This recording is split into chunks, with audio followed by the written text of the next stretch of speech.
Good evening. This is Gaurav, and we are going to study the second part of the very important topic of geography, resources, and development. In the first part, we studied about the definition of resources. We also studied the classification of resources on the various bases. We also studied about the conservation part of the resources and the resources planning in India. And now, in this part, we are going to study about the conservation part of this resources and the land uses pattern of India and the various soils type which are found in India. So let's discuss. In this chapter, we are going to study the conservation part and the land uses, soil type, and the conservation of various type of soils. So understand this that when in European country the industrialization started, with industrialization, it started the consumption of the uh, you know uh, raw material so much that European country almost started mass production. So when European countries started mass production, it consumed a lot of raw material from its colonies, and it led to deforestation and completely destroying of the livelihood of the people who are who were living in forest.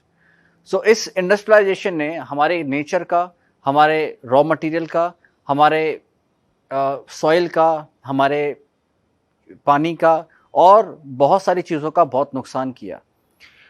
पहले ये सोचा जाता था कि जो land होता है वो एक फ्री गिफ्ट होता है भगवान की तरफ से इंसानों के लिए, लेकिन जब बहुत ज़्यादा मास कंजप्शन ने हमारे पूरी तरीके से नेचर को बर्बाद करके रख दिया, तब जाके इंसान की नींद खुली और उन्हें एक नया कॉन्सेप्ट सूझा और वो कॉन्सेप्ट था सस्टेनेबल डेवलपमेंट का। पहले चैप्टर में आपको बता चुका हूं, sustainable development means the development without compromising and without harming the nature, so that the present generation can fulfill its you know uh, requirement without compromising the need of the future generation. तो sustainable development का जो idea था, sustainable development का जो concept था, ये सबसे पहले रियो डी जेनेरियो में 1992 को अर्थ समिट में डिस्कस हुआ था और उसके बाद ये कॉन्सेप्ट पूरे देशों में लागू हुआ। लेकिन क्या आपको पता है, ये कॉन्सेप्ट भारत में बहुत पहले डिस्कस हो चुका था और ये कॉन्सेप्ट हमारे Mahatma Gandhi, father of India, ने डिस्कस किया था ये बोलते हुए कि इस पूरी दुनिया में किसी के नीड को सेटिस्फैक्शन देने के लिए बहुत कुछ है, बट किसी की ग्रीड को सेटिस्फैक्शन देने के लिए इस दुनिया में उसके लिए कुछ नहीं है। It means it is the earth have so much to satisfy the need of the person, but it does not have that much that it can satisfy the greed of a person. ये बिल्कुल सही बात है और इसी theory को आगे बढ़ाकर शूमाकर ने अपनी किताब लिखी small of beautiful, small is beautiful किताब में शूमाकर ने किस तरीके से मास प्रोडक्शन को अननेसेसरी बताया और उसने ये भी बताया कि बजाय हम मास प्रोडक्शन करने के प्रोडक्शन फॉर मासेस करें तो हम धरती में से बहुत ही इंपॉर्टेंट रिसोर्सेस को बचा सकते हैं अपनी फ्यूचर जनरेशन के लिए, राइट। सो डिस्कस करते हैं। सबसे पहले हम बात करते हैं कि जो हमारे देश में और पूरी दुनिया में रिसोर्सेस का डिप्लेशन होता जा रहा है, रिसोर्सेस खत्म होते जा रहे हैं, उसका रूट कॉज क्या है। तो उसका सबसे बड़ा रूट कॉज है हमारी लालच। इंसान इंडस्ट्रियलाइजेशन करने के चक्कर में बहुत ज़्यादा मास प्रोडक्शन करता जा रहा है और बहुत ज़्यादा मास प्रोडक्शन हमारे देश के रॉ मटेरियल, हमारे पूरी दुनिया के रॉ मटेरियल और जंगल के संपदा को, फॉरेस्ट की संपदा को, धरती को, पानी को बहुत ज़्यादा मात्रा में यूज़ कर रहा है। इतनी ज़्यादा मात्रा में कि नेचर उसको इतनी तेज़ रिप्रोड्यूस नहीं कर पा रही है और इसका असर पड़ रहा है हमारे फॉरेस्ट पे, हमारे नेचर के रिसोर्सेज पे, जो बहुत जल्दी डिप्लीट होते जा रहे हैं, ठीक है। इसके अलावा हमारा exploitative technology, as I told you कि मास प्रोडक्शन में बहुत ज़्यादा रॉ मटेरियल को यूज़ किया जाता है ताकि बहुत बड़े पैमाने पे प्रोडक्शन किया जा सके और इसी वजह से हमारे जो फॉरेस्ट के और हमारे धरती के जो रिसोर्सेस होते हैं उसे बहुत ज़्यादा मात्रा में यूज़ किया जाता है। नाउ अगर हम लैंड रिसोर्स की बात करें, इंडिया के लैंड रिसोर्सेज की, तो आप देख सकते हैं इस ग्राफ को। इस ग्राफ में 27% हमारे पास प्लेट्यूज हैं, 30% हमारे पास माउंटेन्स और रिवर्स हैं और 43% प्लेन्स है।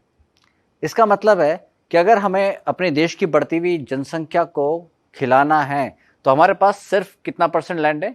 43%। अब आप खुद सोचिए, क्या 43% लैंड हमारे देश में काफी है इतनी बड़ी जनसंख्या के बोझ को उठाने के लिए? आगे बात करते हैं तो हम देखते हैं कि हमने अपने जनसंख्या को खिलाने के लिए हमारे लैंड को किस तरीके से यूटिलाइज किया है। लैंड को यूटिलाइज करना ताकि हम धरती पर रहने वाले सभी जीव जंतुओं की जरूरत को सेटिस्फाई कर पाएं, इसे हम लैंड यूटिलाइजेशन कहते हैं। So let's understand. तो सबसे पहले हम देखते हैं कि हमारे धरती पे, भारत की धरती पर फॉरेस्ट है। इसके अलावा वो लैंड जो कि कल्टीवेशन के लिए अवेलेबल नहीं है, इसका मतलब उस धरती पर खेती नहीं हो सकती। वो धरती है बैरन लैंड, यानी कि बंजर भूमि, वेस्ट लैंड, जहां पे कभी खेती होती थी लेकिन अब खेती नहीं हो सकती।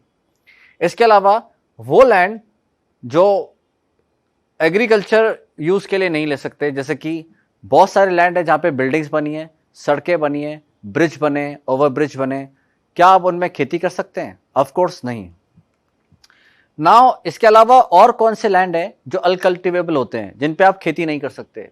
जैसे कि परमानेंट पास्चर्स। पास्चर्स का मतलब होता है जानवरों के लिए चारागाह। क्योंकि वो जानवरों के लिए चारागाह होता है तो आप उन पे इंसानों की खेती नहीं कर सकते। इसके अलावा लैंड जिसमें हम लोग अलग अलग तरीके के ट्री उगाते हैं, फॉर एग्जाम्पल प्लांटेशंस, जहां पे खेती नहीं हो सकती आई एम सॉरी। और इसके अलावा कल्टीवेबल वेस्टलैंड, जिनको पिछले 5 से ज्यादा एग्रीकल्चर ईयर्स के लिए बिना खेती के लिए छोड़ा गया है ताकि वो लैंड अपनी नेचुरल न्यूट्रिएंट्स को रिप्रोडक्ट कर सके। आमतौर पे गांव में, अक्सर नॉर्थ ईस्ट के गांव में ऐसा होता है कि वो लोग 5 या 6 साल तक के लिए एक धरती पे कुछ नहीं उगाते ताकि धरती नेचुरल तरीके से अपने न्यूट्रिएंट्स को रिप्रोडक्ट कर सके। उसको हम कल्टीवेबल वेस्टलैंड बोलते हैं।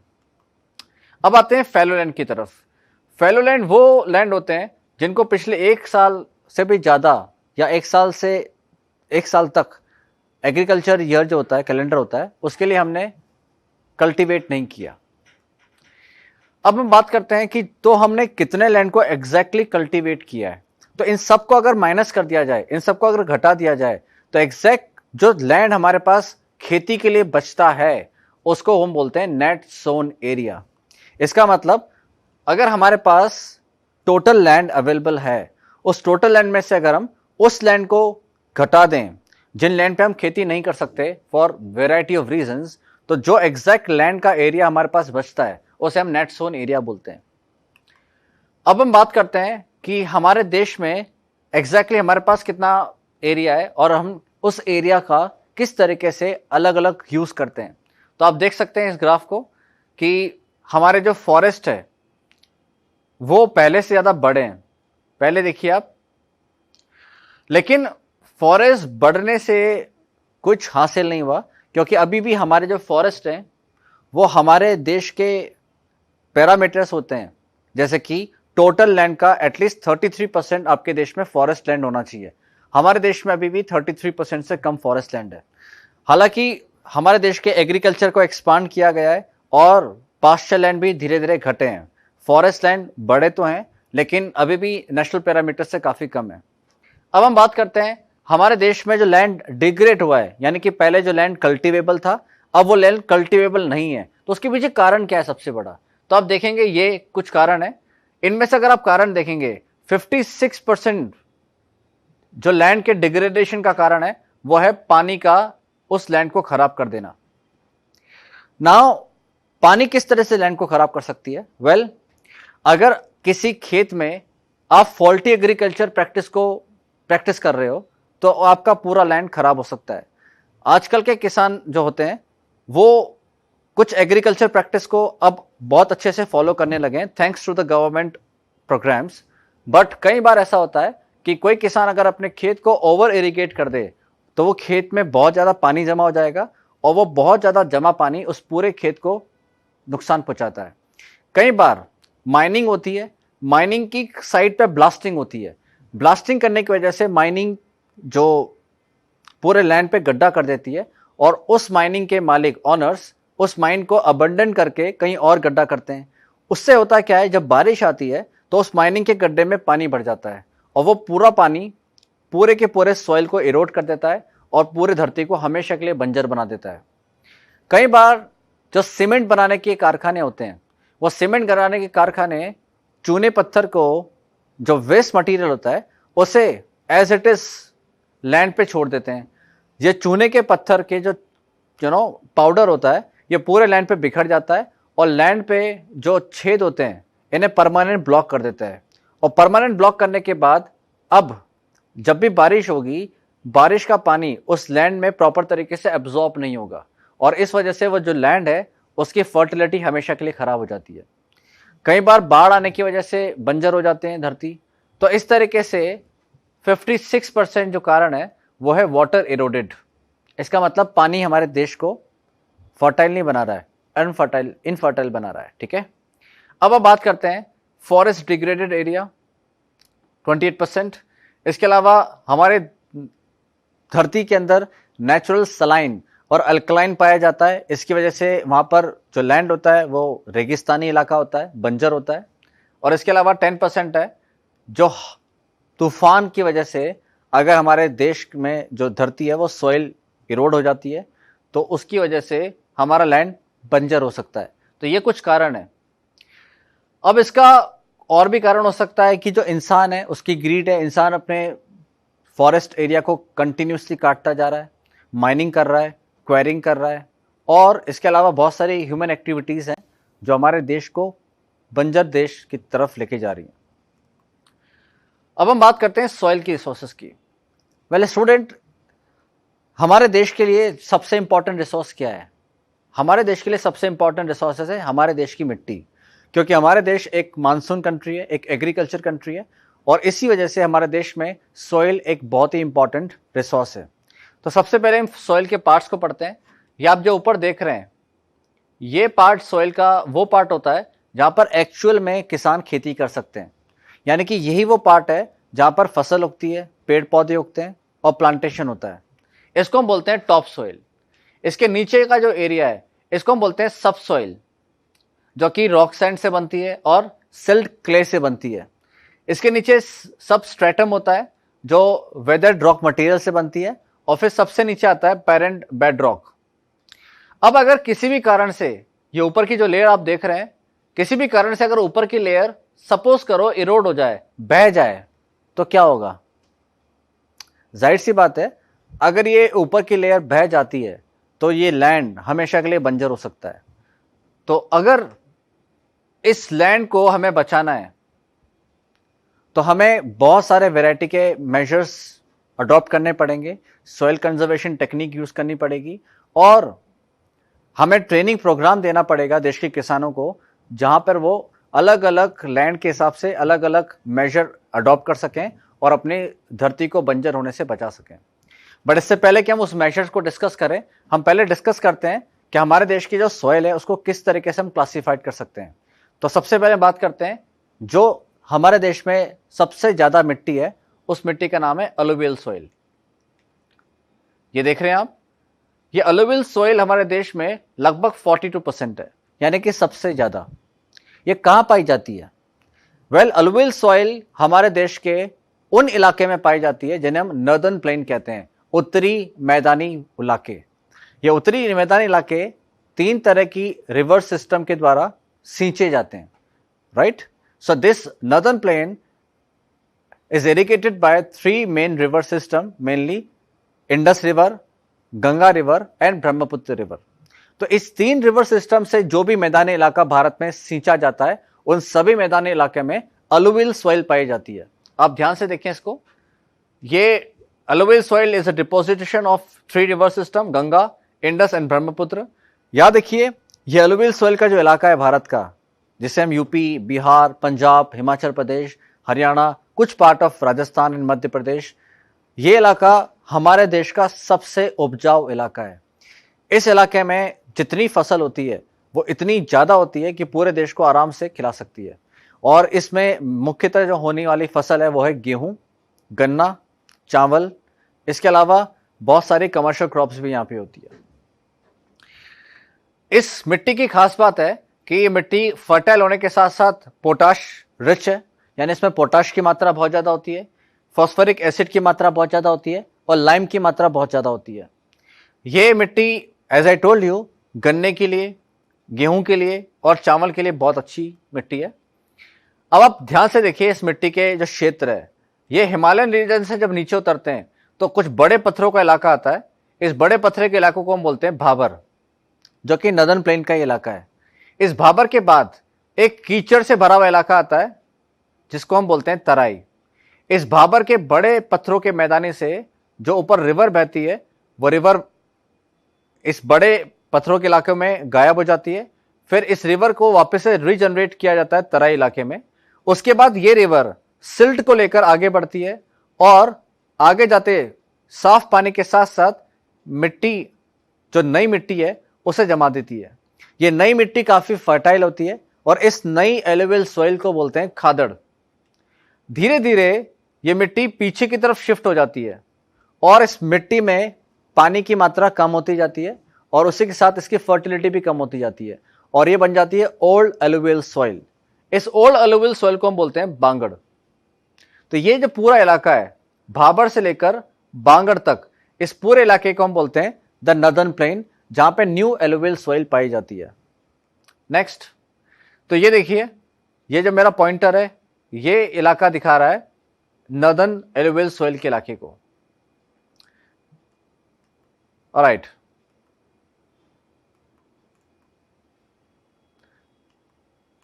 अब हम बात करते हैं ब्लैक सॉइल की। स्टूडेंट, आपने पढ़ा होगा बहुत साल पहले कि हमारे देश का जो पेनिनसुला था वो एक समय पे गोंडवाना लैंड का हिस्सा था और यहां पर बहुत सारे एक्टिव वॉल्केनो पाए जाते थे। जब ये एक्टिव वॉल्केनो ब्लास्ट हुए, जब ब्रस्ट आउट हुए, तो इन एक्टिव वॉल्केनो के अंदर जो लावा था वो फाइनली निकल के आया और उस लावा ने आसपास के सारे फ्लोरा को जला दिया। जलाने के बाद लावा धीरे धीरे ठंडा हुआ और उसके बाद लावा का कलर हो गया ब्लैक। इस वजह से हमारे देश के अक्सर पेनिनसुला इलाके में जो मिट्टी पाई जाती है उसका कलर क्या होगा, गैस कीजिए। बिल्कुल सही, उसका कलर होगा ब्लैक। इसलिए हमारे देश के पेनिनसुला इलाके में जो मिट्टी पाई जाती है उसे हम ब्लैक सॉइल कहते हैं। नाउ ब्लैक सॉइल की खासियत है कि हमारे देश में 15% इंडियन सॉइल को कवर करती है और इस ब्लैक सॉइल को हम रेगुलर सॉइल भी कहते हैं। नाउ ब्लैक सॉइल लावा रॉक से बनी है, एज आई टोल्ड यू। इसके अंदर मैग्नीशियम बहुत होता है, लाइम होता है और पोटाश होता है, लेकिन इसके अंदर फॉस्फोरस नहीं होता। ब्लैक सॉइल में नाइट्रोजन और फॉस्फोरस की काफी कमी होती है। ये देखिए, गर्मियों के दिनों में ब्लैक सॉइल में इतने बड़े बड़े क्रैक हो जाते हैं, राइट। और ये क्रैक जब होते हैं तब हवा इसके अंदर से जाती है और हवा इनके अंदर जाने से ये पूरी तरीके से ड्राई हो जाते हैं। और इसके अलावा ड्राई होने की वजह से इसके अंदर वाटर रिटेंटिविटी का जो वाटर रिटेंशन कैपेसिटी होती है वो काफ़ी अच्छी होती है। और वाटर रिटेंशन कैपेसिटी अच्छी होने की वजह से इस ब्लैक सॉइल में जो सबसे ज़्यादा अच्छी फसल होती है वो होती है कॉटन, और इसीलिए इस मिट्टी को कॉटन ब्लैक सॉइल भी कहा जाता है। तो ये इलाके आप देख रहे हैं डेक्कन ट्रैक के, ये डेक्कन इलाका जो है यहाँ पर ब्लैक सॉइल पाई जाती है। ये black soil north west of Deccan plateau में पाई जाती है, यानी कि डेक्कन प्लेटो के नॉर्थ इलाका और डेक्कन प्लेटो का वेस्टर्न इलाका, यहाँ पर कॉटन की काफ़ी अच्छी खेती होती है। इसके अलावा महाराष्ट्र प्लेट्यू, मालवा प्लेट्यू, ये देखिए आप, ये मालवा प्लेट्यू है। सौराष्ट्र, ये देखिए, ये मेरा पॉइंटर जहाँ पर है ये सौराष्ट्र है। एमपी और छत्तीसगढ़ का इलाका, यहाँ पर ये मिट्टी बहुत मात्रा में पाई जाती है। इसीलिए यहाँ पर जो प्रमुख फसल है उनमें से एक फसल कॉटन भी है। अब बात करते हैं हम रेड मिट्टी यानी कि रेड सॉइल की, जिसको हम रेड एंड येलो सॉइल भी कहते हैं। रेड एंड येलो सॉइल जो है हमारे भारत का 25% एरिया कवर करती है और ये फॉर्म्ड होती है क्योंकि जो इग्नियस रॉक होती है वो इग्नियस रॉक इरोज हो जाती है और इरोड होने के बाद रेड सॉइल फॉर्म करती है। रेड सॉइल कहाँ पाई जाती है? उड़ीसा, छत्तीसगढ़, हमारे देश के सदर्न पार्ट और मिडिल गंगा प्लेन, इसके अलावा Piedmont zone of western Ghat. Red soil red क्यों होती है? रेड सॉइल रेड इसलिए होती है क्योंकि इसके अंदर आयरन डिफ्यूज हो जाता है। ये देखिए, diffusion colour due to diffusion of iron in the crystalline and metamorphic rock. Iron का जो केमिकल कलर होता है वो रेड होता है, इसलिए हमारे देश में जहां जहां आयरन के डिफ्यूजन पाए जाते हैं वो मिट्टी रेड हो जाती है। जब इस मिट्टी में पानी का कंटेंट जाता है तब इस मिट्टी का टेक्सचर रेड से येलो हो जाता है, इसलिए इसे रेड एंड येलो सॉइल भी कहा जाता है। ये देखिए,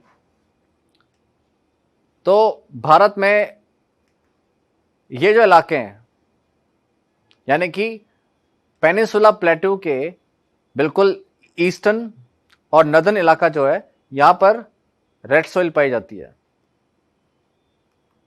नेक्स्ट सॉइल है लेटराइट। ग्रीक में लेटराइट का मतलब होता है ब्रिक। तो लेटराइट सॉइल जो होती है वो हमारे देश में सिर्फ 4.5% एरिया में पाई जाती है, ओनली 4.5%।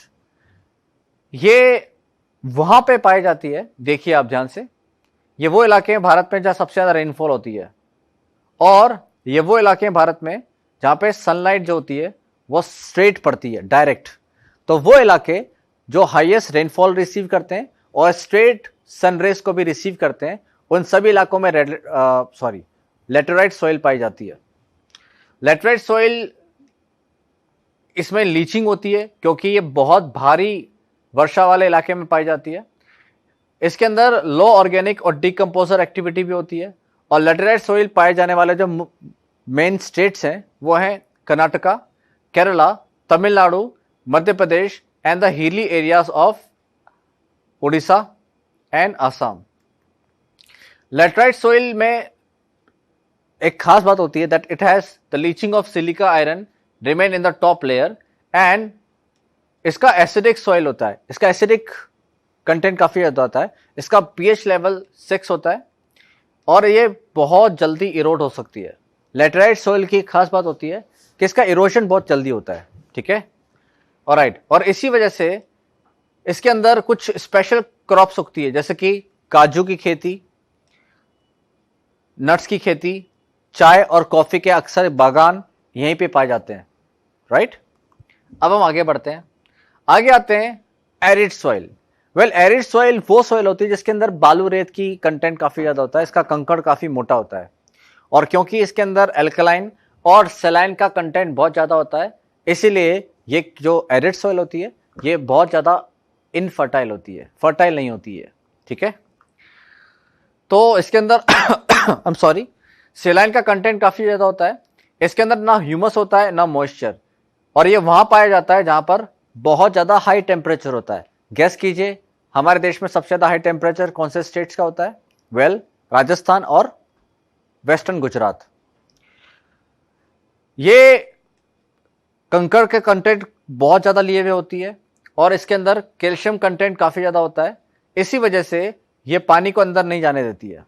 ये वेस्टर्न राजस्थान में पाई जाती है और इरिगेट करने पर ये कल्टीवेट हो सकती है, बट इसके इरिगेट करने की वजह से इसके अंदर काफी ज्यादा पानी खर्च होता है।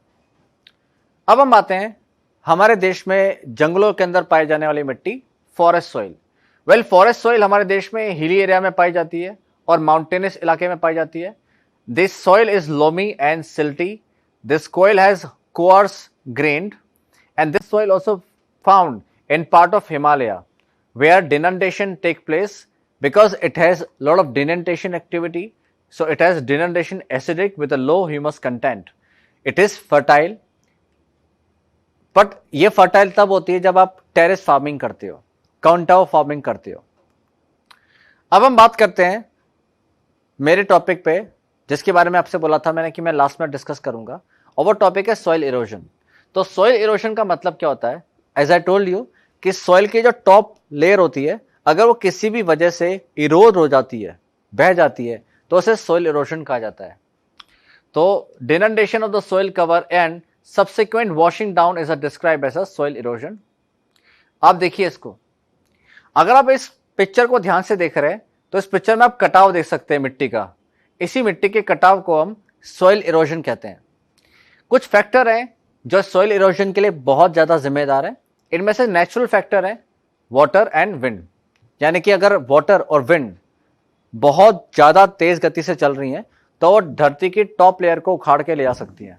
इसके अलावा कुछ ह्यूमन एक्टिविटी भी है, जैसे कि mining, deforestation, quarrying, overgrazing and हमारी खुद की गलतियों से होने वाली एग्रीकल्चरल प्रैक्टिस। तो सॉइल इरोजन के काफी प्रकार होते हैं। पहला है गली इरोजन, जिसके अंदर पूरी की पूरी सॉइल इरोड नहीं होती, बल्कि सॉइल का कुछ पार्ट इरोड हो जाता है। जब पूरी की पूरी सॉइल इरोड हो जाती है उसे शीट इरोजन कहा जाता है, राइट। अब इसका मेथड क्या है, इसे हम कैसे रोक सकते हैं? देखिए इधर सबसे इंपॉर्टेंट मेथड है कैंटोर प्लाफिंग। ये आप देख रहे हैं, ये स्लोप है पहाड़ का।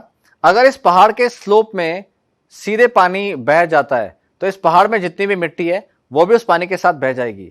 तो हम क्या करते हैं, इस पहाड़ में सीढ़ी नुमा खेत बना देते हैं।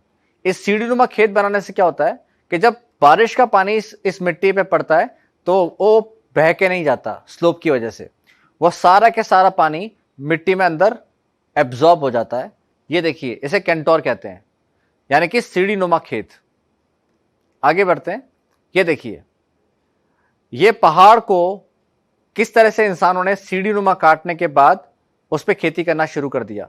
इसका सबसे अच्छा फायदा यह होता है कि इस खेती करने में जो पानी है वो पानी बहने के बजाय इस सीढ़ी के ऊपर वाले पार्ट पे डिपॉजिट हो जाता है, और डिपॉजिट होने की वजह से ये जो पार्ट देख रहे हैं, इस पार्ट में बहुत अच्छी खेती हो सकती है, जैसे हम टेरेस फार्मिंग कहते हैं।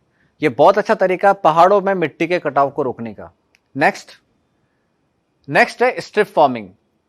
ये आप देखिए, स्ट्रिप फार्मिंग में जो किसान होते हैं वो स्ट्रिप में खेती करते हैं, यानी कि एक पट्टी में खेती करते हैं, जिसकी वजह से दूसरी पट्टी जो होती है वो एक ऐसे पौधों की होती है जिसकी जड़ें मिट्टी को बांध के रखती हैं, और जड़ें जब मिट्टी को बांध लेती हैं तो एक्स्ट्रा पानी भी अगर मिट्टी में दे दिया जाए तो वो पानी उस पर्टिकुलर सॉइल को इरोड नहीं कर पाता।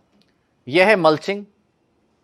मल्चिंग में छोटे छोटे पौधे, छोटे छोटे प्लांट्स खेत के किनारे पर और बीच में बो दिए जाते हैं ताकि वो प्लांट्स ताकि वो प्लांट उस मिट्टी को पकड़ के रखें।